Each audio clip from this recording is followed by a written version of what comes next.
waaye wa ay qantu te wóor na ma ne gëm naa ne anna allaha naka yàlla moomu laa shakka du dañ mukk raziqi di ma wërsëgal wama li nga xam ne yëpp nekk na min rizqi sama wërsëg fa laysa yafuutu nii du ma mës a rëcc walaw kaana fi qaa'il bihaar al-aamiq donte sax dafa nekk si géej bi gën a xóot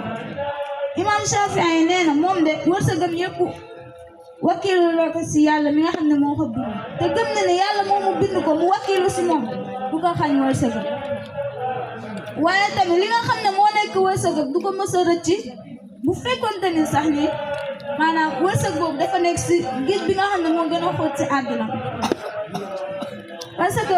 fii nii suñ seetluwee yow bi ngay xëyee seen kër nit ki maanaam masalan jigéen bi nga xam ne xëy na si këram di dem marché est-ce que xamoon na ne buy dem marché bu demee marché dina fa